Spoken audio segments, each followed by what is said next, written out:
또 주님과 얼마나 많은 시간들을 함께 했었겠습니까? 그런데 중요한 게 있더라. 그런데 대부분의 성도들이나 종들이 이걸 간과하는 거예요. 그냥 또 하나의 설교를 들어버려요. 얼마나 참 가슴이 아픈지 모릅니다. 여러분 오늘 들었던 것 다시 한번 들어보세요. 제가 이게 마지막 설교라고 하면 뭘 할까? 나는 이거 할 거야. 그런 마음으로 또 저 얘기야. 또 저 얘기야. 왜 그런 줄 아세요? 가장 중요하기 때문에 이 설교를 또 이 예를 찾고 들며 귀한 것을 마음속에 푹 집어넣으려고 그런 마음을 갖고 오늘도 이 설교를 해야겠다. 제가 한 설교가 한 8,000여 개가 한 설교가 아니라 제가 가지고 있는 설교 여기저기 다니면서 한 주일에 17번을 했을 때도 있어요. 그러니 얼마나 많은 설교를 갖고 있겠고 그 중에 주옥 같은 설교들은 얼마나 많이 있겠습니까? 그러나 그 무엇보다도 하나님, 저는 첫 설교를 이걸로 시작할 거예요. 내 인생의 마지막 설교라고 하면 이걸로 할 거예요. 제가 방주교회 은퇴할 때에도 저는 이 설교할 겁니다. 그래요. 다른 게 아니라 제가 그동안에 경험해왔던 것 중에 가장 귀한 게 뭘까? 저는 성도 여러분들에게 유언같이 얘기해요. 나라고 하는 인간은 가꾸지 않으면 잡초가 되어버려요. 여러분의 신앙은 잠깐 놔버리니 어떻게 됩니까? 교회에 나와서 예배를 안 드리니 여러분의 신앙은 도대체 어디로 가고 있습니까? 기도는 합니까? 성경은 봅니까? 크리스찬 뭐라고 하는 신문이 우리 집에 왔습니다.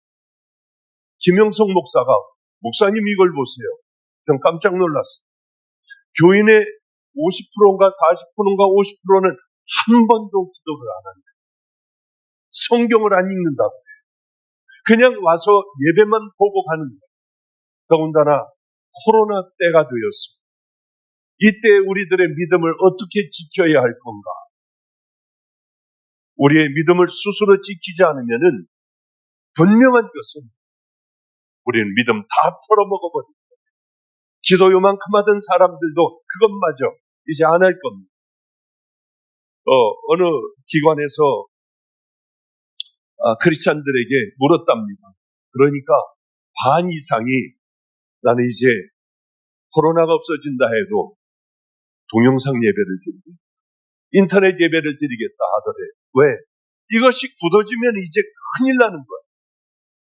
저는 그래서 성도들에게 꼭 얘기해주고 싶은 게 있습니다. 내 신앙은 내 스스로 지키지 않으면은, 내 스스로 날마다 나를 갈지 않으면은 우리는 과연 천국이 보장될까?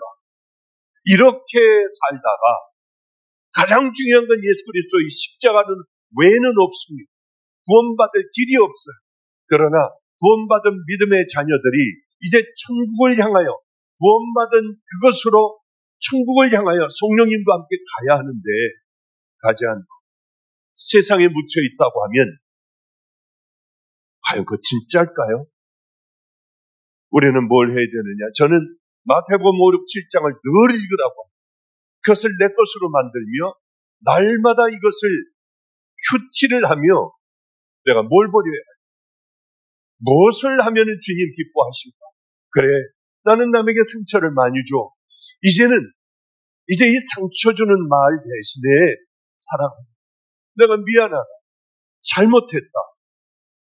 그리고 남을 격려해주는 그 입술로 나는 살아갈 거야. 하여튼 그런 마태복음 5, 6, 7장을 읽으며 내 삶이 변화되어 가요. 인격이 변화되어 가요. 주님의 말씀대로 바로 그런 사람들이 되어가야 합니다.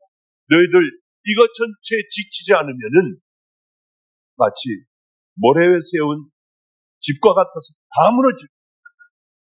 그건 무슨 말일까? 그냥 다 무너져도 너희들 천국 가. 그 얘기일까요? 싸워야 된다고 말씀하셨어요. 손이 범죄하면 찍어버려.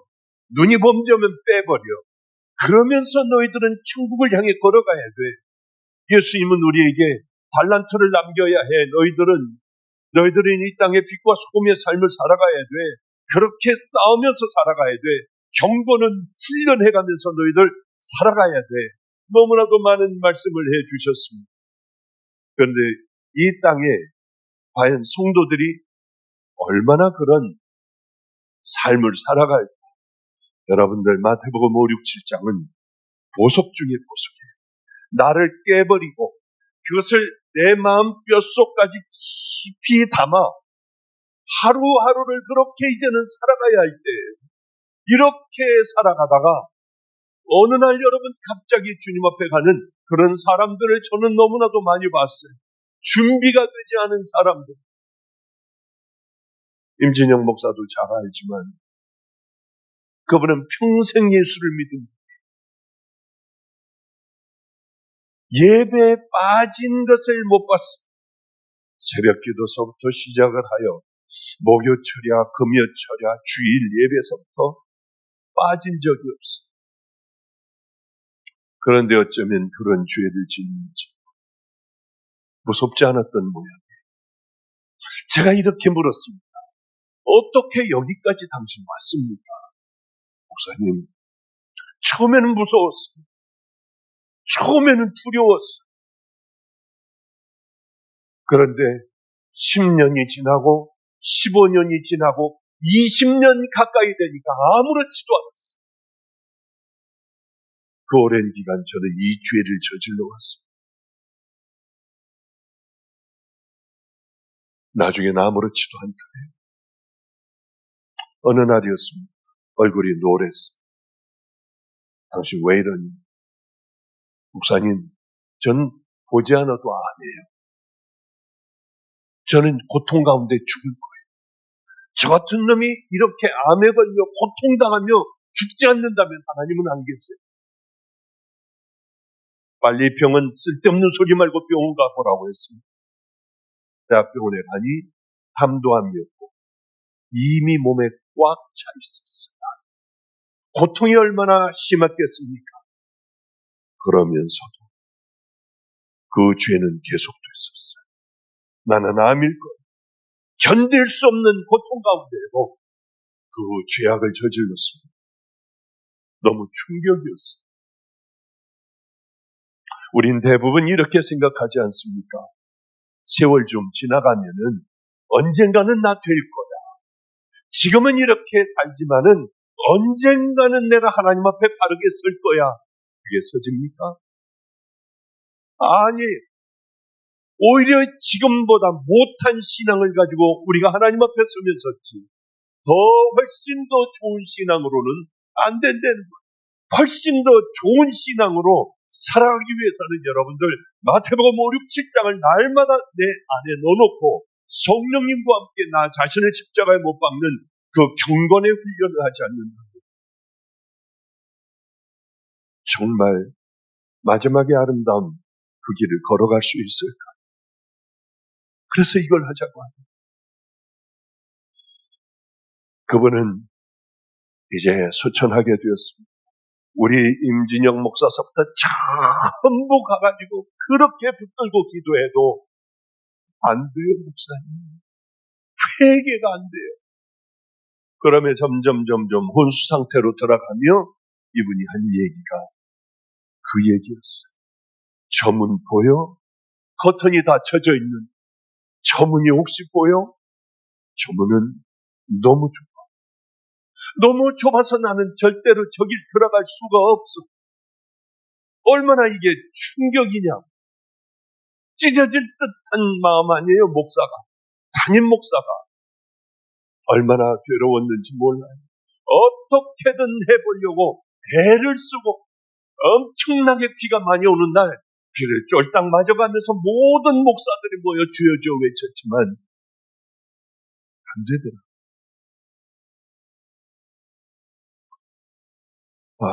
우리 박현식 전도사님이 계세요. 마가의 다락방에 맨 앞에 앉아 사람들을 열심히 교인들에게 인사하고 할렐루야 할렐루야. 광주교회에서는 제가 담임으로 있을 때 이분이 그렇게 할렐루야 할렐루야 하는데 그분을 거기 못 쓰게 했어요. 제가 막 방주교회로 부임을 했을 때 그렇게 결정들을 했더라고요. 너무 불쌍한 거예요. 전도사님, 여기 안 계셔도 돼요. 우리 마가의 다락방에 가셔서 소천하시는 그날까지 여기서 할렐루야 하고 교인들 다 가져주세요. 그래서 그분은 기도원에서 하시게 되고 근 20년 가까이 되는 세월을 거기서 여러 성도들을 어머니같이 이렇게 맞아주시고 저에게는 기도의 어머니예요. 그분이 이런 얘기를 하시더라고요. 바로 본인이 곧 하나님 앞에 가게 되었다고 하며 이제 목욕도 하시고 하며 하신 말씀 중에 하나가 교인 1000명 중에 1명 천국 들어갈 거예요. 저는 이런 얘기들을 제 입으로 한다고 하면 저는 이단이라고 그러고 여러 교회에서 벌떼같이 달려들어 저를 공격할 거예요. 그는 주님만이 아시겠지만 이 땅의 교회들을 보며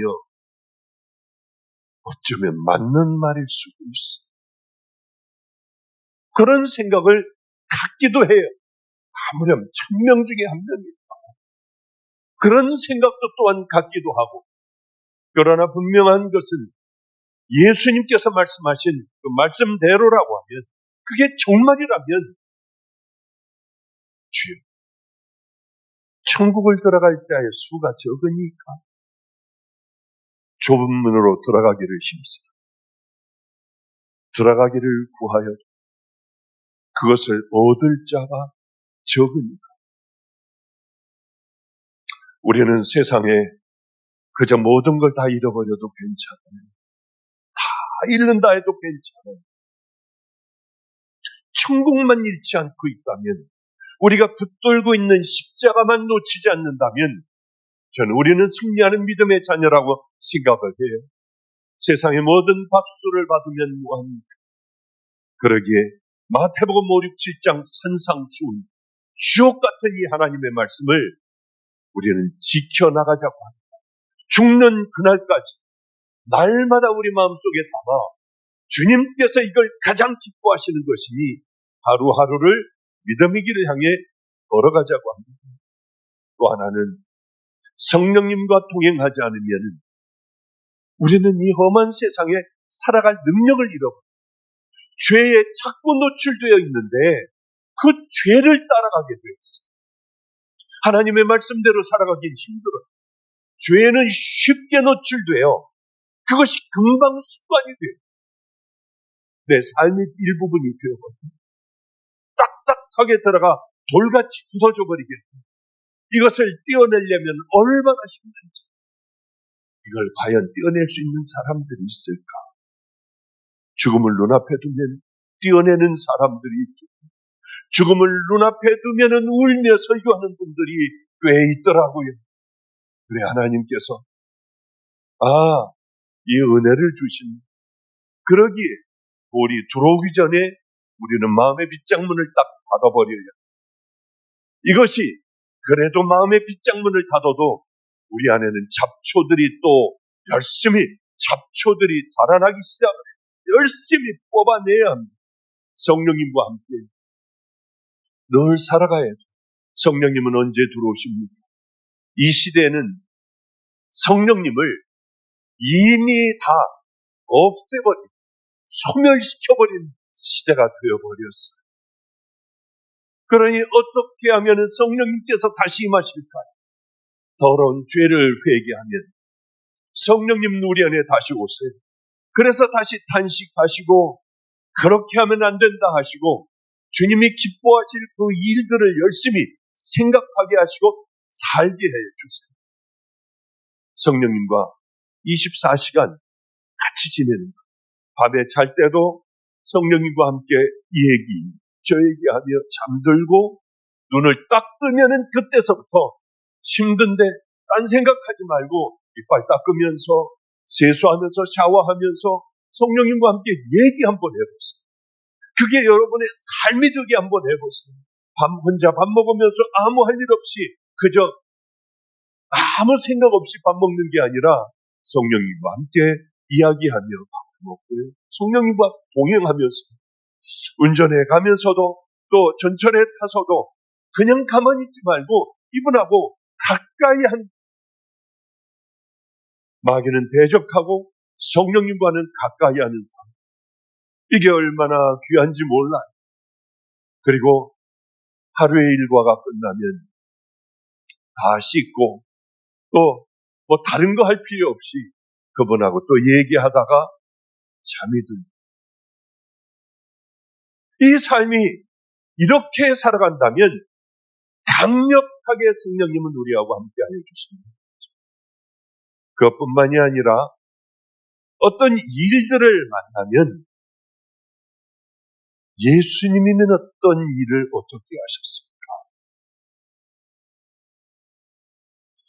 오늘도 목사니까 하루에 여러 명의 성도를 만나게 될 거 아니에요. 오늘도 어떤 성도님을 또 만나게 되었습니다. 근데 예전에 어려울 때 잠깐 도와드렸던 모양이에요. 저는 기억조차도 없습니다. 이제는 모든 것들이 괜찮아.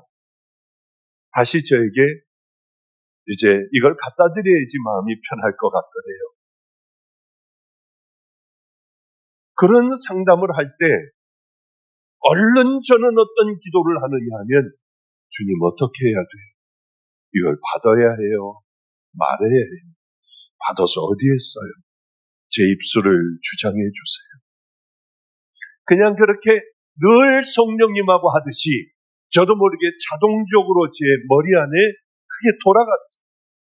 아니야. 흘려보내면 돼. 맞아. 그래서 입을 열어 성도님에게 말씀을 드렸어요. 성도님, 제게 줘가지고 제가 하면은 그저 줬던 걸 갚는 것밖에 더 되겠습니까? 그런데 성도님은 그렇게 어려운 분이 있다면은 그걸 흘려보내주세요. 그리고는 이 다음에 모든 것들이 다 잘 된 다음에 어려운 사람에게 이걸 나누세요. 이렇게 한다면은 하나님의 은혜가 흘러가고 하나님께서 얼마나 기뻐하시겠습니까?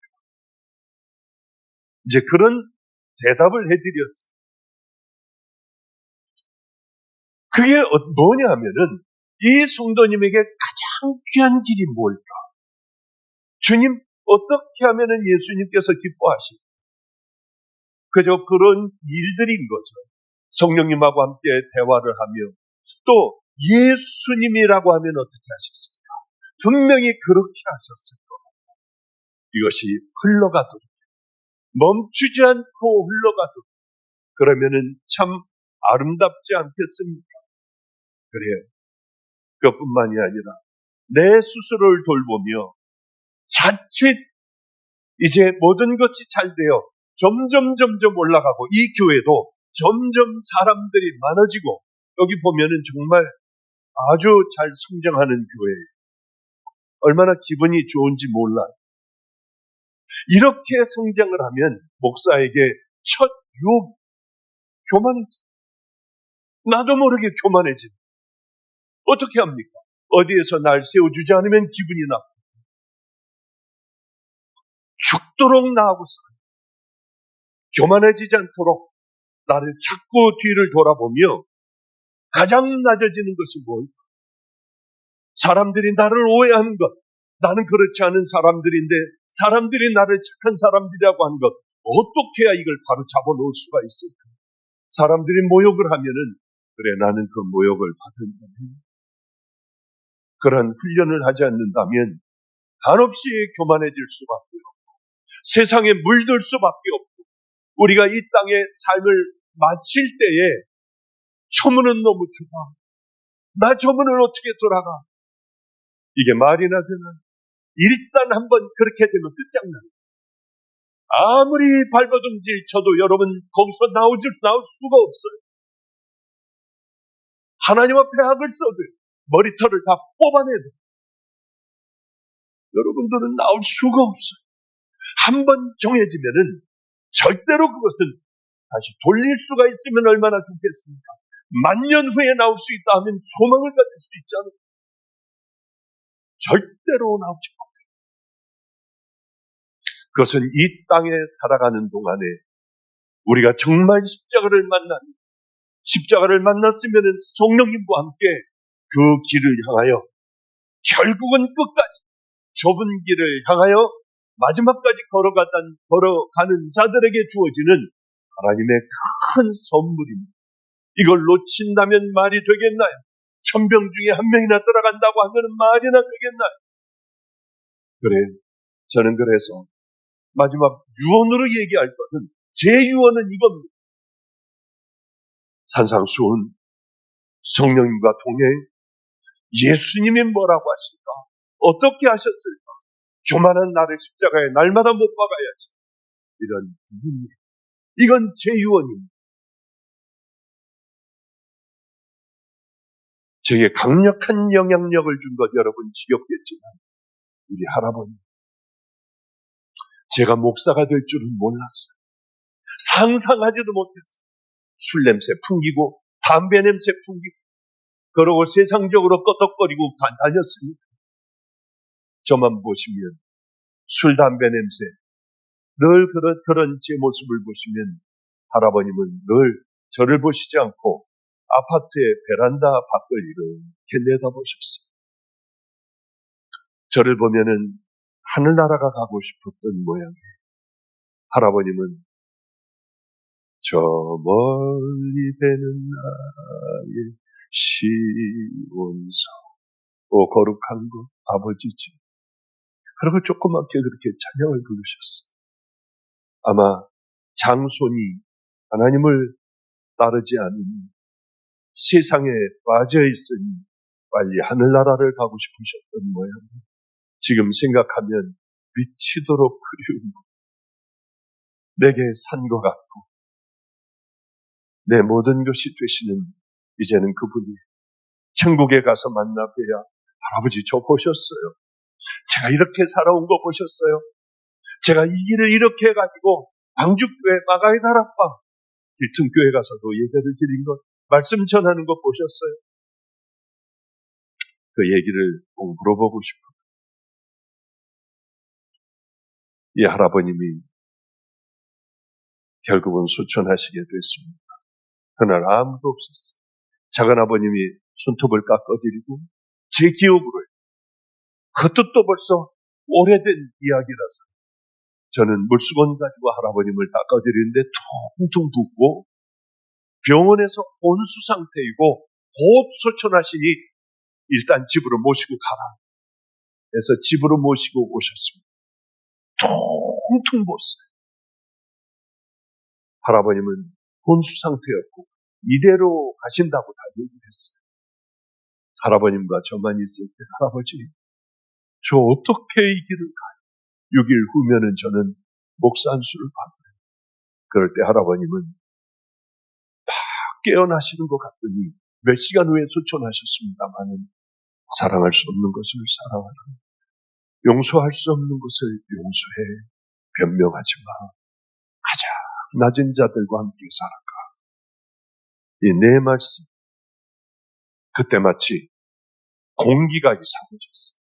이렇게 하면은 사사사사 하고 잡힐 것 같은 그런 이상한 기분이었어요. 성령님께서 물론 기가 막힌 시간, 평생 잊지 못할 가장 아름다운 저를 향하여 가르쳐 주시는 그 말씀이라고 저는 생각했습니다. 평생 가슴에 담아두었어요.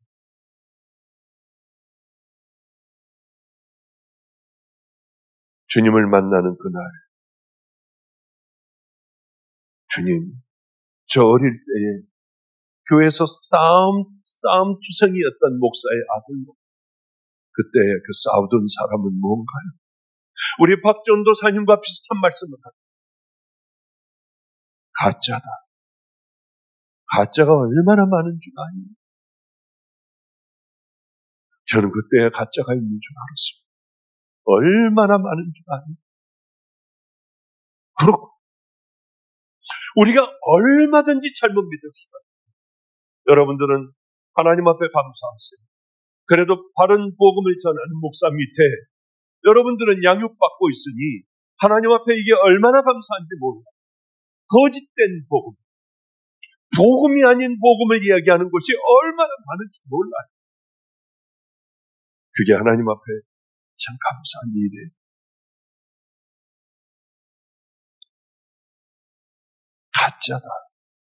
가짜가 얼마나 많은 줄 아니? 또 왜 교만하지 말아야겠다 생각했냐 하면 나는 내 종들을 그들이 나를 사랑했기에 내가 높이 올려준다. 그들은 그때의 십자가의 영광을 다 가르쳤어. 절대로 십자가의 영광만큼은 가르치지 말아야 돼.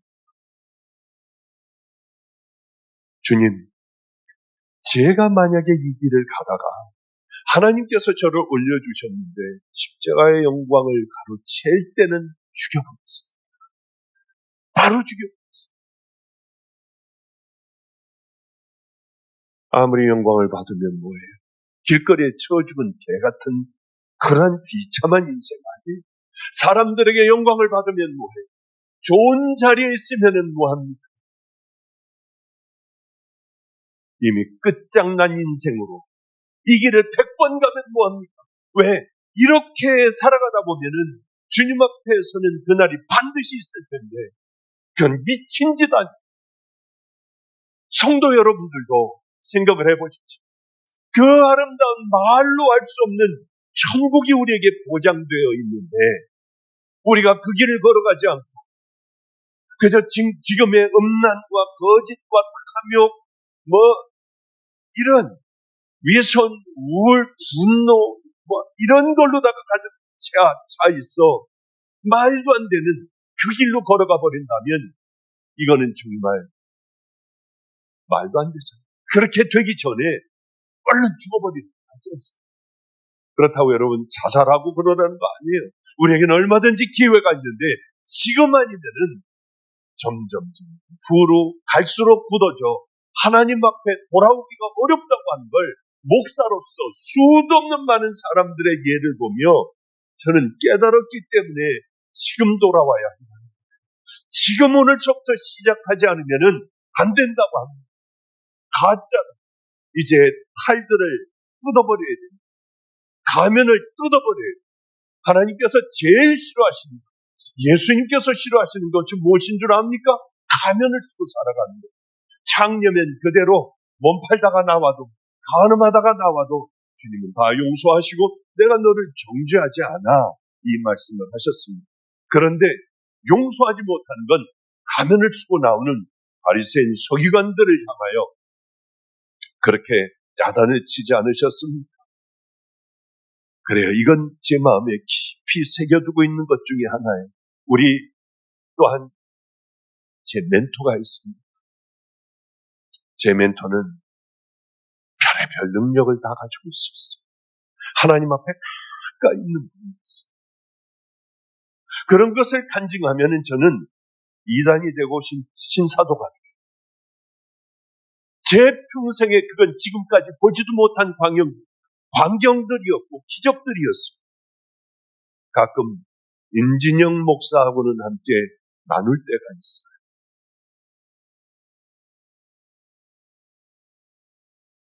이분도 하나님 앞에 52살인가 3살에 하나님 앞에 가게 되었습니다. 한 달 전에 저를 만났는데 이렇게 얘기합니다. 본인은 정확하게 30일 후에 하나님 앞에 가게 되었대요. 부르신대. 정말 정확하게 한 달 후에 건강하던 분이 자다가 주님 앞에 갔어요. 오늘 만남이 나와의 마지막 만남이라고 합니다. 전 농담인 줄 알았습니다. 사람이 그걸 어떻게 알아? 그런데 눈이 많이 올 거예요. 정말 눈이 엄청나게 오는 그날 그분은 주님 앞에 갔습니다. 자다가 갔어요. 그래, 소천하게 한 달 전에 제게 와서 하는 얘기가 있었어요. 자기는 고혹한데 이 땅에서 아무리 뭘 어떻게 해봐도 영광을 받아도 다 쓸데없이 다 높아 부질없는 짓이래. 그러니 양들을 천국으로 이르게 하고 그 양들에게 모든 것 각막이라도 띄워주고 갖다 다 나누고 우리는 빈손으로 천국에서 면류관을 받지 않겠어요. 영광의 면류관, 의의 면류관, 생명의 면류관. 이것은 끝나지 않은 영원한 것입니다. 잠깐 즐기다가 모든 것들 다 버리지 말고 우리는 그 영광의 면류관을 향하여 살다가 주님 앞에 와 천국에서 만나자고 했습니다. 그것은 제 마음속에 또 확 새겨졌어요. 그래서 저 나름대로 힘든 이제 좁은 길을 향해 걸어가기 시작을 했죠. 걸어가던 어느 날이었습니다. 그 힘든 모든 일들을 다 이제 끝나게 되는 그런 시점, 주님 만나고 한 13년, 이 정도 지나갔을 것 같아요. 12, 13년? 지금은 이제 다 잊어버렸어요. 간증도 못해요. 왜냐하면 이게 정확하지가 않으니까, 나이가 많으니까 자꾸 이게 왔다 갔다 하는 거예요. 그거 언제 얘기지? 그런 일들이 되게 자주 일어나요. 그런데 하나님을 만나고 하나님의 음성을 듣는 법을 제가 배웠었는데 이 길을 걸어가면서부터는 모든 게 다 단절이 되었습니다. 그래서 힘든 길을 걸어갔어요. 그냥 정말 죽어라 하고 주님 만났던 그 기억을 하며 고통스럽고 어렵고 이 길들을 그렇게 걸어가던 어느 날이었어요.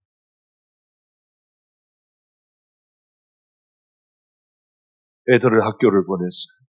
길거리에 살던 애들, 도둑질하던 애들, 이런 아이들이 이제 학교를 다니며 잘 다니게 되었습니다. 애들을 하나하나 학교 가기 전에 끌어안고 기도를 해줬어요. 여러분의 자녀 기도로 키워야 해요. 그러면은 버려졌던 애들도 결국은 돌아오더라고요.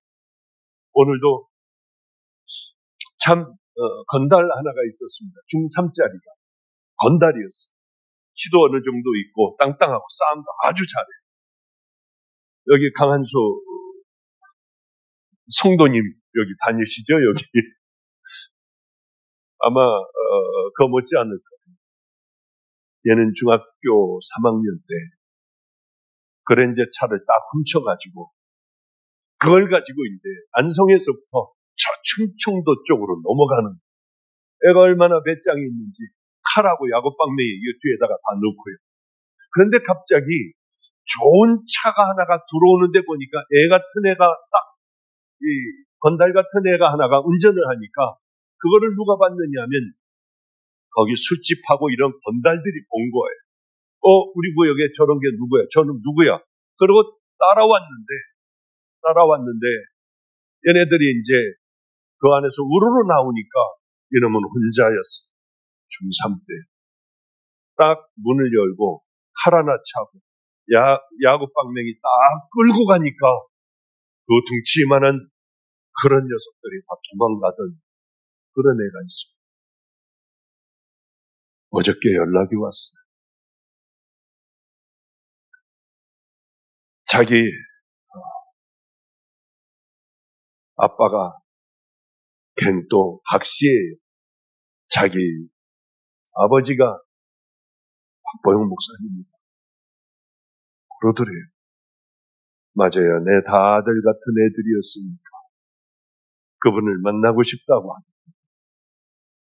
아주 걔도 말도 못하는 제 마음에 고통을 심어주고 그렇게 늘 교도소 갔다 나오고 하던 아이였어요. 이 아이가 저를 찾더래요. 혹시 강한수 성도님 같이 이렇게 또 구해질지 누가 압니까? 그래, 목요일날 나를 찾아와라. 내가 마가의 다락방 집회니까 목요일날 만나. 하나님께서는 이 나이 많은 나, 이렇게 그때는 정말 깜깜하고 하나님 앞에 수도 없이 기도해도 이루어지지 않던 이런 일들이 어떻게 요즘에 이제 70이 다 돼가는 나이에 얘네들이 돌아올 수가 있어요. 또 4살 때 어떤 할머니가 저에게 버린 그 아이도 대학원을 잘 다니고 내 예쁜 딸이 되어 이제 한 2달 후에요.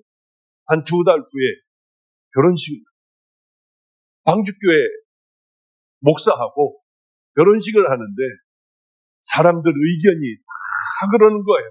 목사님이 아빠가 되어 끌고 얘를 들어가래. 그건 자신이 없었죠.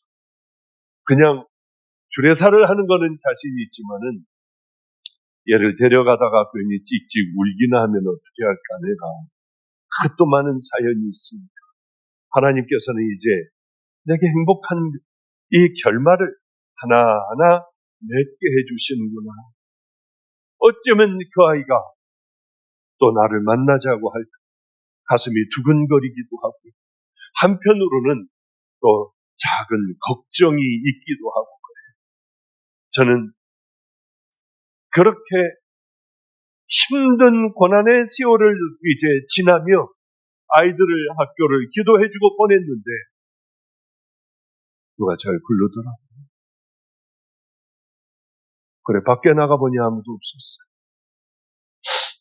혹시 13년 전에 주님 나를 부르실 때 그 음성 아닐까? 달려가 강대상에 머리를 짓지며 울기만 했어요. 울기만 했어요. 소리내서 울기만 했어요. 왜?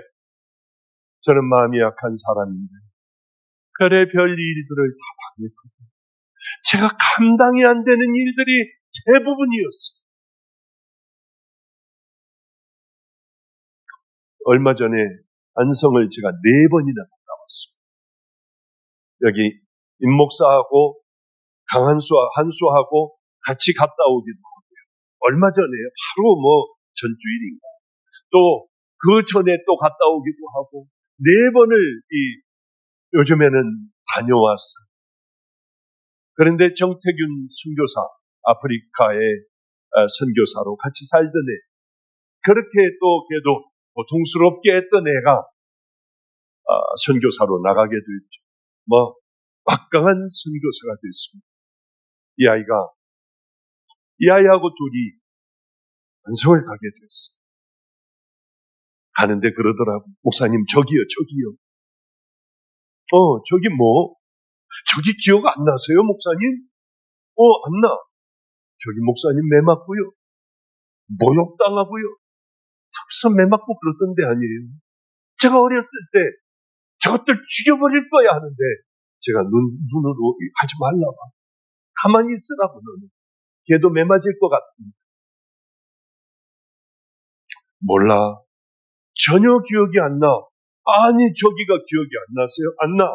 나는 그 광신극장 그쪽에 있는데 거기에 탁풍가게 아저씨에게 그쪽으로 가면 그 아저씨가 와서 주먹으로 때리고 쓰러지면 발로 밟고 그때 그렇게 많이 매맞았던 거기가 생각나지 저쪽은 안 나는데. 참 목사님 엄청 맞으셨어요. 그랬구나. 그게 제 삶이었거든요. 정말 힘든 삶이었거든요. 그런데 그날 이렇게 엎드려 울기만 하고 있었어요. 네, 종아, 주님이실 거야. 13년 전에 그 주님이실 거야. 울면서 그냥 소리내서 울고만 있었어요. 말씀이 내 마음에 들리기 시작했습니다. 내가 다 봤다. 정말 전율이를 느꼈어요. 그럼 내가 좀 더 잘할 거야. 미쳤지, 내가 더 잘할 거야. 그런 것들이 제 마음에 꽉 들어가 있어요. 할아버님 말씀, 내 멘토의 말씀, 또 제가 그동안에 느꼈던 것 다 봤다고 하는 성령님의 음성, 가짜라고 하는 바로 그 말씀들, 이것들을 제 마음속에 담았습니다. 성도님들, 이거는 성경에 있는 이야기가 아니에요. 그냥 저 개인적인 얘기니까 이걸 가지고 당신들 이거 믿어라, 저는 그렇게 얘기하지 않아요. 그러나 성경에서는 분명히 마태복음 5, 6, 7장을 통하여 우리에게 분명히 말씀해 주습니다. 마태복음 5, 6, 7장이 아니라 다른 여러 곳에도 우리에게 그렇게 말씀을 하십니다. 그러니 하나님은 언제든지 우리를 보십니다.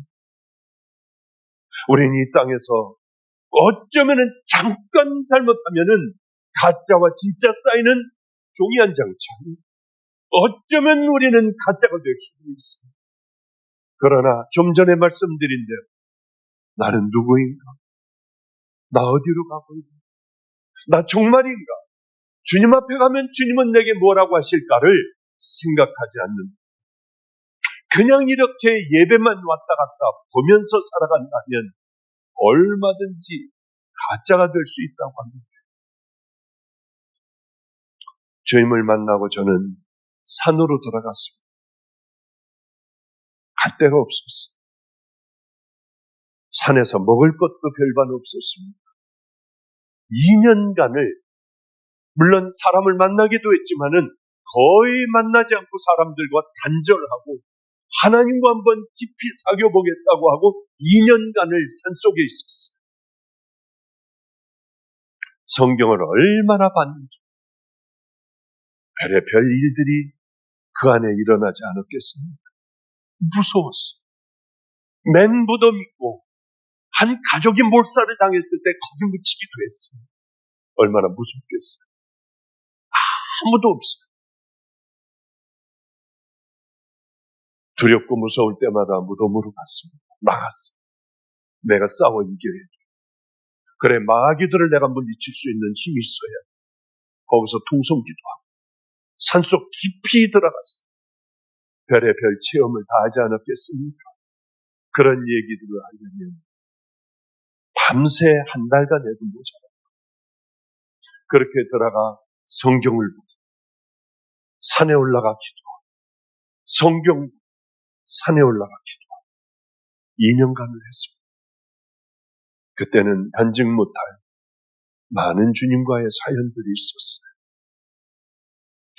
깨닫게 해주시는데 무섭게 성경이 깨달았죠. 한 번 붙들면 밥도 안 먹고 아침서부터 밤까지 성경을 읽고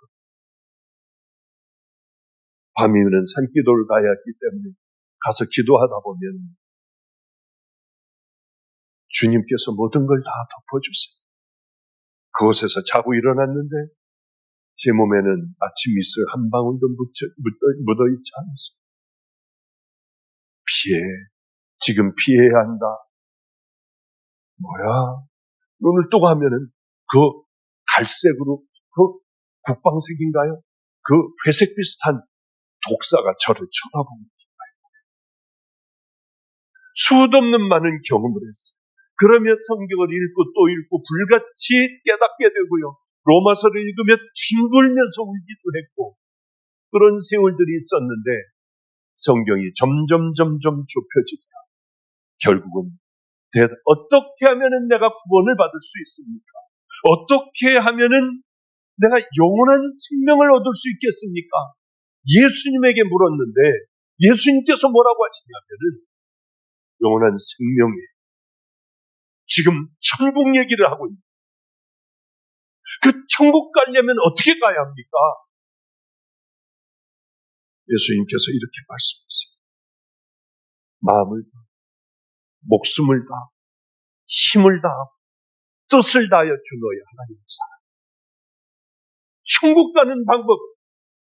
우리가 그렇게 생명을 다해 하나님을 사랑하지 않으면은 우리는 그곳에 가기 어렵다고 하는 주님의 말씀이에요.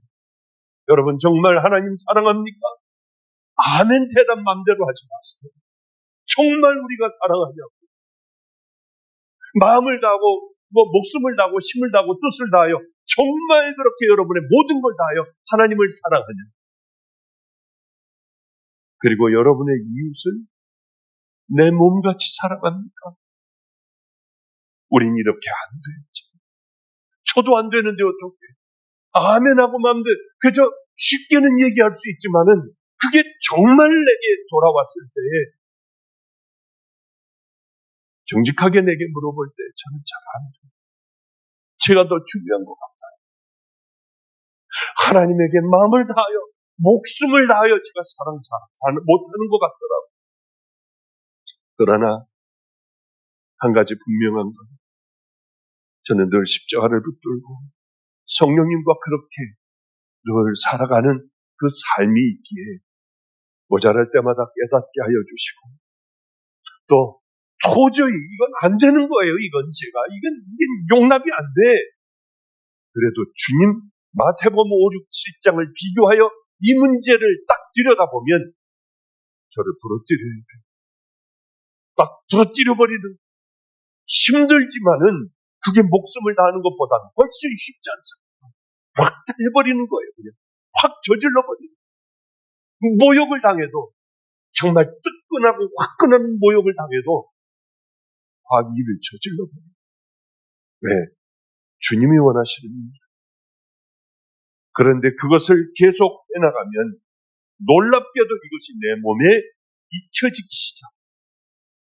작은 것부터 시작하는 게 큰 것도 단호하게 할 수 있다는 거예요. 제가 잘난 척하는 게 아니라 이것은 경건의 훈련으로부터 포기의 훈련으로부터 나에 대한 애착으로부터 벗어나는 그리고 그 일들을 순종할 수가 있더라고 하는 거죠. 저는 그런 생각을 했습니다.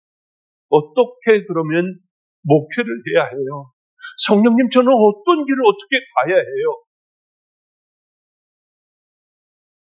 근데 결론이 났어요. 이게 십자가 만나지 않고 좁은 길 가지도 않고 넓은 길 가고 범죄하면서도 얼마든지 우리는 전도할 수 있어요.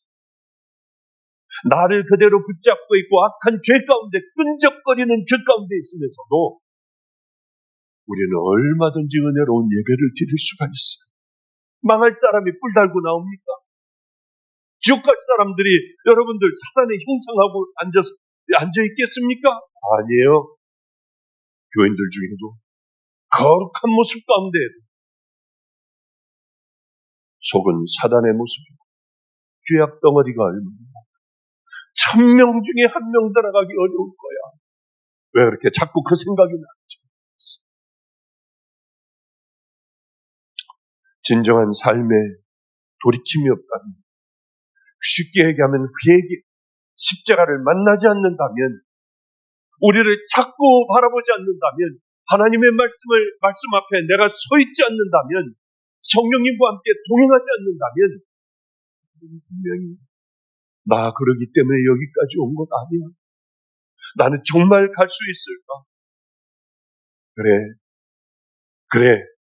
나는 아무리 봉사하고 교회 열심히 다닌다 해도 성경을 전체 한 권을 다 암송한다 해도 진정한 구원받지 못한다면 그리고 구원을 이루어가는 그 삶 십자가의 모혈로 구원을 얻었지만은 성화되는 좁은 길을 향하여 걸어가지 않는다면 얼마든지 가짜가 될 수 있어요. 그래 이걸 얘기해야겠어요. 저 설교도 이걸 얘기했고 오늘도 그 심령으로 그 심정으로 뭘 얘기할까 하다가 보니까 그래 이 얘기해 하는 생각을 했습니다. 그리고 이제 본문을 들어가려고 하니까 벌써 끝날 시간이 다 됐습니다. 제가 50분만 하겠다고 했는데 벌써 1시간이 다 됐으니까 그냥 그런 줄 아시고요. 그냥 잘해야겠다. 그냥 그렇게 하시고 그냥 이상으로 끝내려고 하는데 아무래도 이렇게 끝나면 안 될 것 같다는 생각이 자꾸 듭니다. 저도 이제 늙은 모양이에요. 왜냐하면 우리 집에는 감나무만 4그루 큰 엄청나게 많이 열리는 감나무만 4그루가 있습니다. 많이 열려요. 저는 열매를 좋아해요. 사과나무도 있고요. 대추나무도 있고요. 감나무도 있고 무화과나무도 있고 별걸 딱 심어놔 버렸어요. 어머니는 항상 저거 다 뽑아버리고 꽃을 좀 심어서 아름답게 하지 뭘 그렇게 저걸 많이 심냐. 이렇게 위에서 이렇게 바라보니까 사람들이 자꾸 감을 따가요. 저것들이 어떻게 남의 감을 저렇게 도둑질해 갈까가 아니라 재밌는 거예요. 제가. 그래도 우리 집 걸 이렇게 따가고 얼른 따가지고 또 어떤 사람들 우리 주변에 유치원이 많거든요. 애들 거기다 놓고 따가지고 그러고 애하고 같이 가더라고요. 그런데 그게 예전에는 남의 걸 저렇게 가져갈까 하는데 이제 나이가 먹은 모양이에요. 그 모습이 재밌어요. 그리고 나무에는 까치뿐만이 아니라 이상하게 생긴 새들이 와가지고 감을 톡 쪼고 하늘을 바라봐요. 물 먹는 것 같이 톡톡톡톡 쪼고 하늘을 바라보는데 너무 이쁜 거예요. 그래서 제가 명령을 했어요. 그 감을 따면은 아마 여기 있는 분들 다 먹고 도 나눠요. 일체 어떤 것도 우리 집에서 따지 마라. 사람들이 따가게 하고 새들이 먹이가 되게 해라. 사람들이 아마 저희 집에 오면 이상하다고 생각할 거고 왜냐하면 감들이 많이 매달려 있으니까. 그러며 지나가던 생각이 하나가 났습니다. 우리 아프리카 가던 애가 굉장히 정태균 선교사가 굉장히 어려운데 보란 가브라 족속 이 사람들은 서로들 죽여요. 소말리아에서 총들 막 이런 거 기관총 사다가 바로 옆 부족이 우리 땅에 와서 풀을 뜯었으면은 그 학교에 가서 애들을 다 죽여버려요. 총 쏴가지고. 선생이고 뭐고 다 죽여버려요. 그럼 이쪽에서 또 가가지고 다 죽여버려요. 그러니까 무서워서 선교사들이 못 들어요. 우리는 그 북쪽을 뚫어야만 합니다. 그 북쪽은 다 무슬림이에요. 소말리아 뭐 이런 데 있지 않습니까? 여기하고 다 가까운 데인데 우리의 가장 걸림돌은 그쪽이었습니다.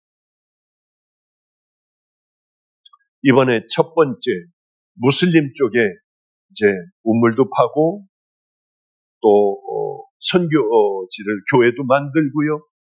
뭐 불태우고 그러잖아요.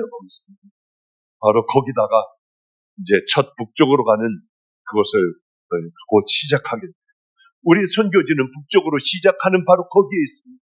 왜냐하면 제게 북쪽을 뚫어 무슬림들을 복음화시키는 거예요.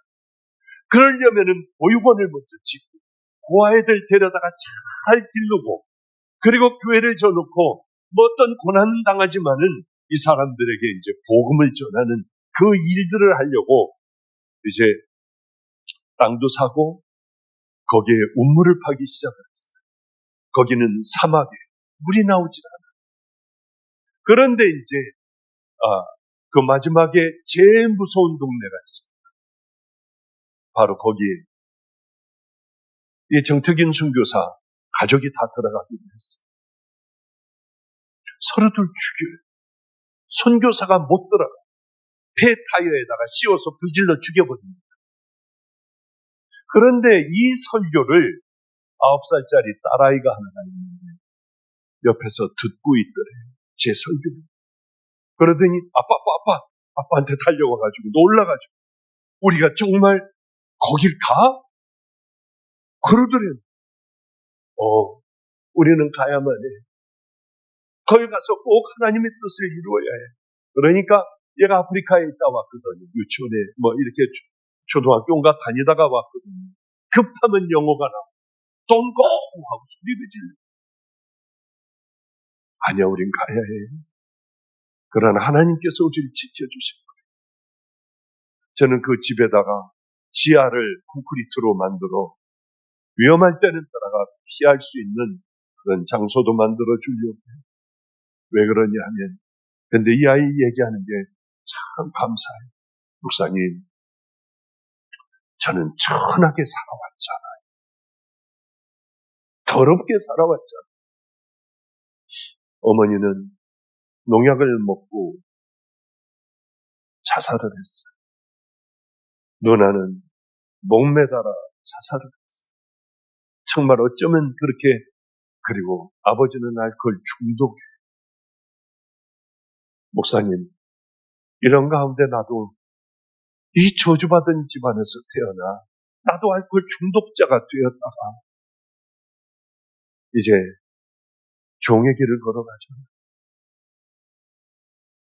조금도 두렵지 않아요. 그곳에서 영광의 죽음을 맞이한다면 저는 세상에 가장 행복한 자가 될 것 같아요. 이 아이하고 같이 전전주일날 그래도 1박 2일 마지막 여행이 될 것 같은 거예요. 자꾸 왜 그런지 불길한 생각이 들어 누나하고 여행을 가죠. 그래서 이 아이하고 함께 속초를 가게 됐어요.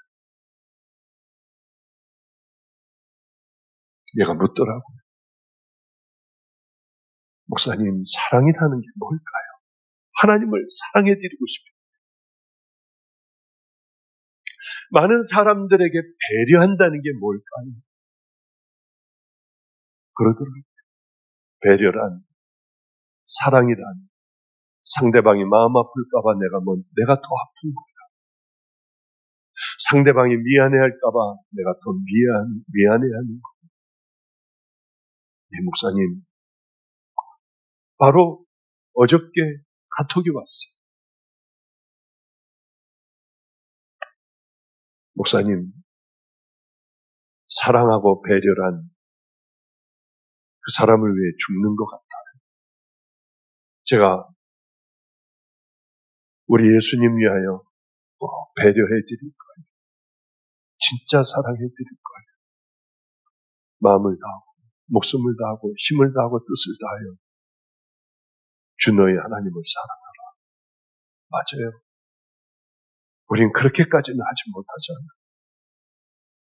그러나 최선을 다해서 말씀 앞에 우리를 세워놓는 그 일 정도는 할 수 있을 거 아닙니까? 아침에 일어났어요. 떠나야 해요.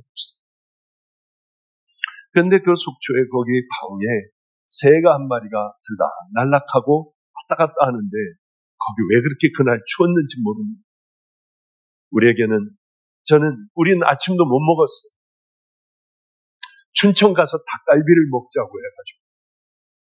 그런데 가져간 감이 있었습니다. 제가 홍시를 큰 거를 좋아하거든요. 그래서 그걸 반을 잘라서 제 방에서 먹으려고 하는데 새가 불쌍한 거예요. 아무도 보지 않는 가운데 나는 먹으면 끝나는데 새들은 아마 한 달, 2달은 먹을 수 있을 것 같아요. 그래 겨우 밖에 나가 걔네 집 앞에다가 감 반쪽을 넣어놨어요.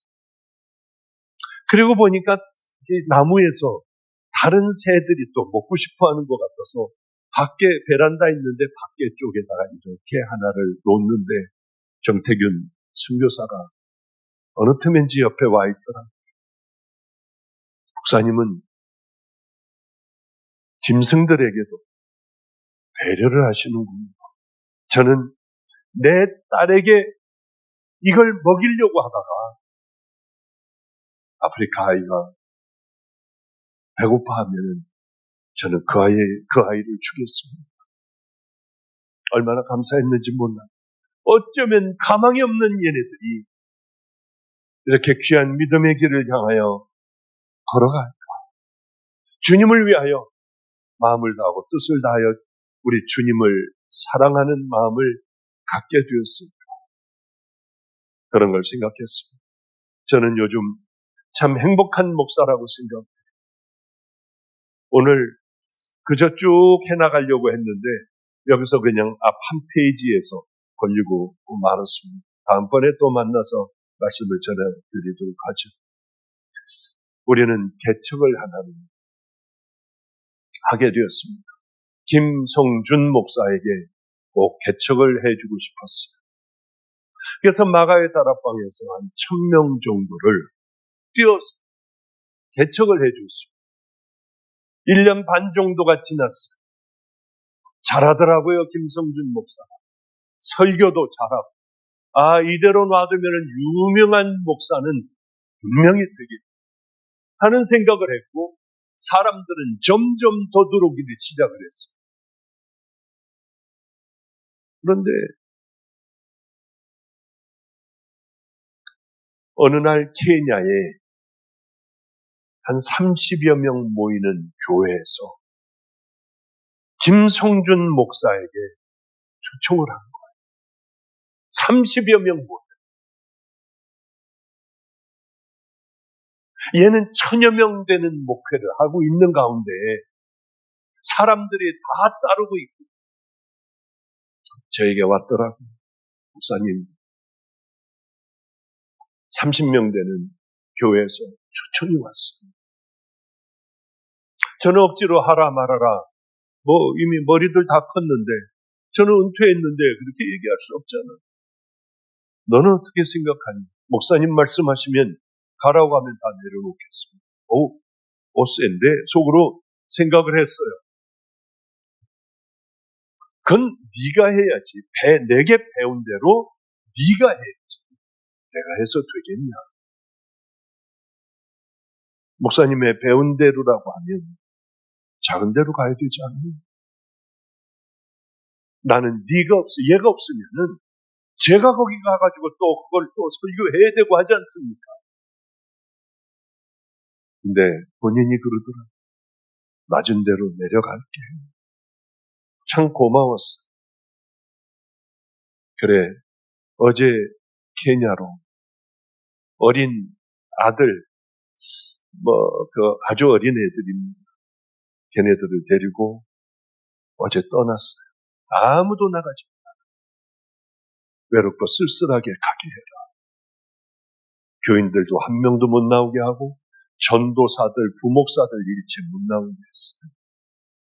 외로운 길을 걸어가게 하기 위해서. 그게 쉬운 일 같습니까? 1000여 명 되는 교인, 이제는 출세가 보장이 됐어요. 이걸 다 놔버리고 30명 되는 교회로, 그것도 한국에 있는 교회가 아니라 아프리카에 있는 열악하기가 짝이 없는 그 교회 간다는 것이 쉽냐? 어제 떠나는 목사님, 저 가겠습니다. 그래, 잘 다녀와라. 그리고 전화를 끊고 주님 앞에 기도하며, 나 행복한 사람이구나. 난 다른 거는 몰라도 그저 열매 맺는 삶은 아이들 통한, 이 종들을 통한 열매 맺는 삶을 살아왔구나. 너무나도 감사했습니다. 그런데 가기 바로 며칠 전이었습니다. 자기네들은 집안 식구들끼리 예배를 드리는데 애들이 한글을 아니까, 막내도 띄엄띄엄 한글을 그저 읽으니까 같이 성경을 쭉 돌아가며 읽고 있는 중이었답니다. 읽고 있는 중에 마침 딸아이 차례가 돼서 읽는 것이 사도행전 20장 22절부터 24절까지 얘가 읽었대요. 보라, 이제 나는 성령에 매어 예루살렘으로 가는데 거기서 무슨 일을 당할는지 알지 못하노라. 오직 성령이 각 성에서 내게 증언하여 결박과 환난이 나를 기다린다 하시나, 내가 달려갈 길과 주 예수께 받은 사명, 곧 하나님의 은혜의 복음을 증언하는 일을 마치려 하면은 나의 생명조차 조금도 귀한 것으로 여기지 아니하노라. 딸이 이 성경 구절을 읽는데 아내가 통곡을 하더래. 자기도 통곡을 하고 울었대. 이 말씀을 읽는 빛나는 무슨 일인지 몰라 울더래. 막내 아들은 엄마 아빠가 울고 누나가 우니까 같이 따라서 막 울더래. 마음이 뭉클했어요. 목사님 염려하지 마세요. 생명을 다해 목사님 하시는 사역도 불같이 다 일으켜 세울게. 그래, 너는 내 아들이지. 내 소원인 북쪽을 뚫어봐. 그리고 어제 떠났습니다. 인생을 살아가는 건, 이 땅에서 누리는 건 그저 잠깐 누리다가 가는 게 우리 인생입니다. 어리석게 세상에 꽂혀 있는 사람들은 그것만 바라봅니다. 그것이 아니라 우리는 저 하늘나라를 유업으로 이어받을 귀한 성도들의 이제 어떻게 살아가야 할지 오늘 이 밤에 여러분들 다시 깊이 생각하시며 이제는 열매 맺는 삶, 주님의 기쁨이 되는 삶, 그 좁은 길이라고 하는 그 길, 우리도 함께 열심히 걸어가다가 우리 천국에서 만나는 귀한 성도님들 되시기를 주님의 이름으로 축복합니다. 기도하겠습니다. 거룩하신 하나님 아버지, 결단하는 밤이 되기를 소망합니다. 왜 그렇게 안 되는지, 하나님, 설마 1000명 중에 한 명이겠습니까? 오늘 이곳에 모인 믿음의 자녀들, 목말라 왔으니 모두가 함께 아버지여 그 길을 향하여 이제 시작하는 길을 달려가게 하여 주시옵소서. 세상의 것들을 바라보지 않게 하시고 오직 살아계신 십자가에 달리신 예수님만 바라보게 하옵소서. 축복하옵고 예수님 이름으로 기도드렸습니다. 아멘.